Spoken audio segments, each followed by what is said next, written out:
Good evening and welcome to Scare Tours Sunday Synopsis for Sunday, July the 12th, 2020.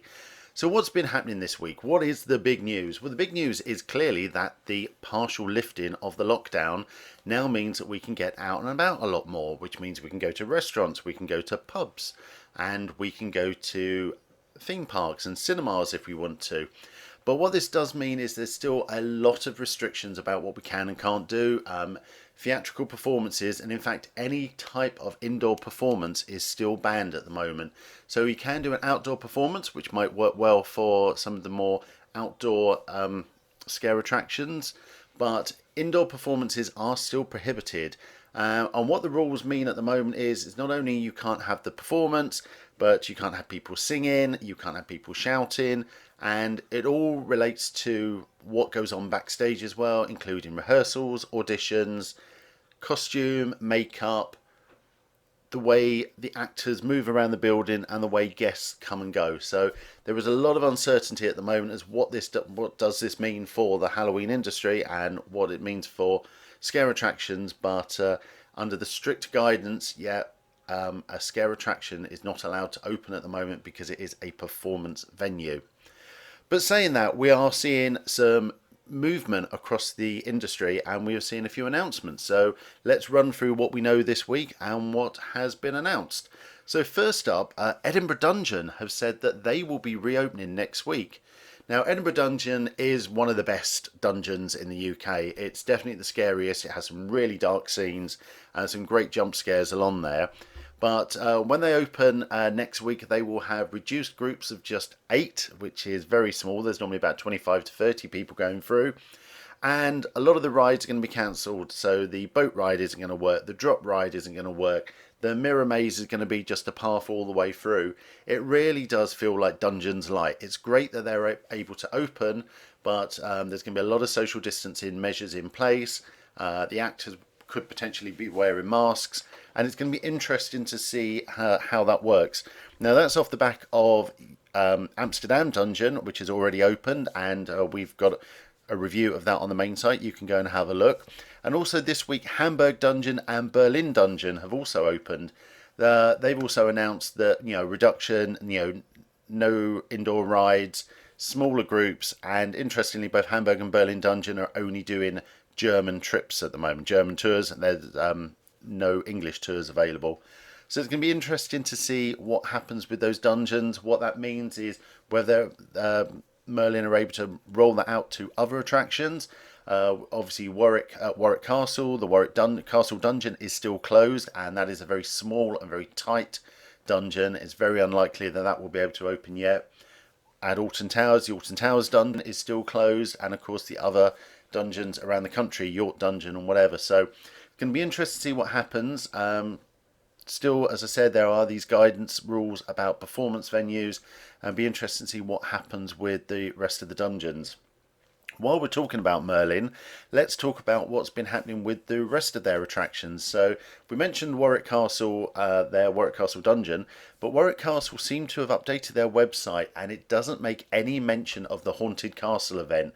Now, for those who've followed us over the last few years, we've always really enjoyed the Haunted Castle event. They've had the Seance by Darkfield there. They've had a number of scare attractions that told a trilogy, and some good events. It's always been a fun event to go to. But the current website doesn't mention anything about scare attractions or scares. It's all about family-friendly entertainment. So it'll be interesting to see what comes of that. And also at Chessington, so Chessington Halloween, their website has removed any references to Halloween and is now just sharing a spooktacular event. So it sounds more like the old style Fright Nights where the park was open a bit late and it was a little bit spooky. But obviously those who know, recently Chessington have gone a lot darker and a lot scarier. So it's interesting to note that those aren't listed at the moment. Both of these, both Warwick and Chessington, the events are still open till 9 o'clock at night, later in the night. So it's going to be interesting to see what actually comes of that. We know some of the entertainment staff are still on furlough, aren't actually back in the park yet. So maybe once they're back and things get back to a little bit more normal, we might understand what's going on there. Finally, talking of Merlin Parks, we had Fort Park. There was a rumour a couple of weeks ago that they were reducing the run of Fright Nights. That has now been confirmed on their main site. So instead of starting 2 weeks, the opening weekend of October and running for Thursday, Friday, Saturday, Sunday for most weekends through October, they are now just doing a shortened season, starting on the 17th of October, running all the way through to the 31st or the 1st of November. So interesting to see what Thorpe Park are going to give us, what they're planning. A lot of their mazes are actually outdoors, so it might be easier for them to open.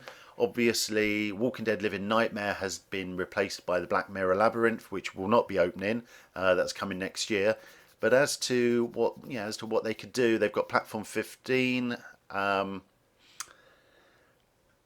Blair Witch Project, and Walking Dead Sanctum, or Do or Die, or whatever. So they can certainly keep people outside, which will certainly make things a bit easier for them.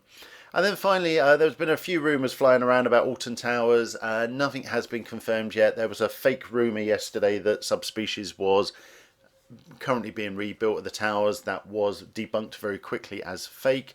We know that Alton Towers are planning to do something for Scarefest, but we will not be expecting the large event that we've had in the past with multiple scare mazes. I really don't think that's going to be happening. So there you go. That was the Merlin roundup. Let's see what else happened this week. So Dread Glasgow was a scare event that we went to in Glasgow about 2 or 3 years ago. It was created by some of the team that had originally worked on Alien War, and it was like a zombie version of Alien War. It was a very sharp and intense and fast acting experience. Lots of running around, lots of holding doors, holding doors so that zombies wouldn't get through to you. And not many people did it. We did it, and our reviewers on ScareTour. That closed down a couple of years ago, and the website has now been changed to the name Game Over. So we just want to confirm to people this is not a new scare attraction. There will be no new scare attraction going into this venue.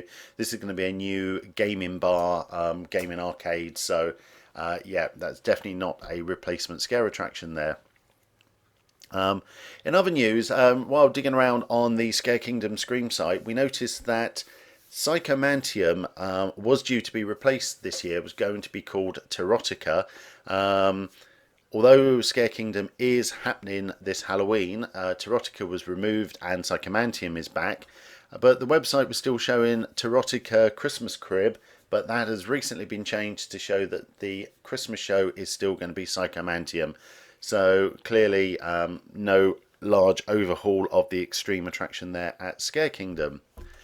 In other news, the Manoir de Paris announced it's their 10th anniversary, and they are going to have a 10th anniversary Halloween show that will be opening in September. So we're not sure if the attraction is actually open at the moment due to coronavirus and whatever, but they are planning that Halloween event, and they have announced that that's going to happen soon.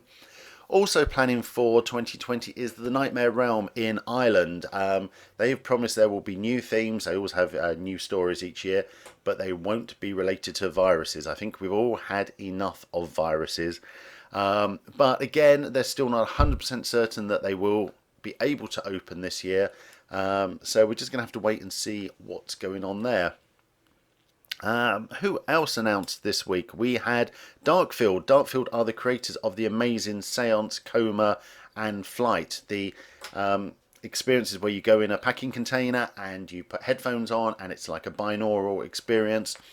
Well, they've announced something called Darkfield Radio. We're not sure what this is going to be. It's obviously some sort of immersive home experience, but we look forward to that. And when that's finally released, we will let you know and we'll get a review up on the site.